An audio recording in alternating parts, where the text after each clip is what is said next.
السلام علیکم ورحمۃ اللہ وبرکاتہ۔ اعوذ باللہ من الشیطان الرجیم، بسم اللہ الرحمن الرحیم۔ محترم سامعین، اپنے والدین کا ادب کریں اور کرائیں۔ رسول اللہ صلی اللہ علیہ وآلہ وسلم نے فرمایا، یقیناً سب سے بڑے گناہوں میں سے یہ ہے کہ کوئی شخص اپنے والدین پر لعنت بھیجے۔ اللہ تعالی ہم سب کو اس سے بچائے، ہماری حفاظت فرمائے۔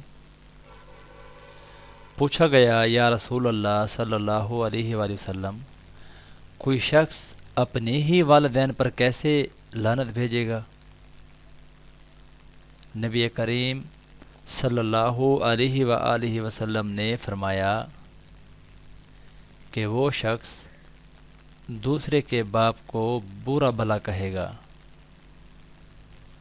تو دوسرا بھی اس کے باپ کو اور اس کی ماں کو برا بھلا کہے گا۔ صحیح بخاری حدیث نمبر 5973 نمبر ہے۔ محترم سامعین، ہم سب کو چاہیے اور یہ ہمارے ذمے ہے کہ ہم اپنے والدین کا بھی ادب کریں اور دوسرے کے والدین کا بھی ادب کریں، ان کا احترام کریں۔ ان کی دعائیں ہمارے حق میں بہت زیادہ قبول ہونے والی ہوتی ہیں۔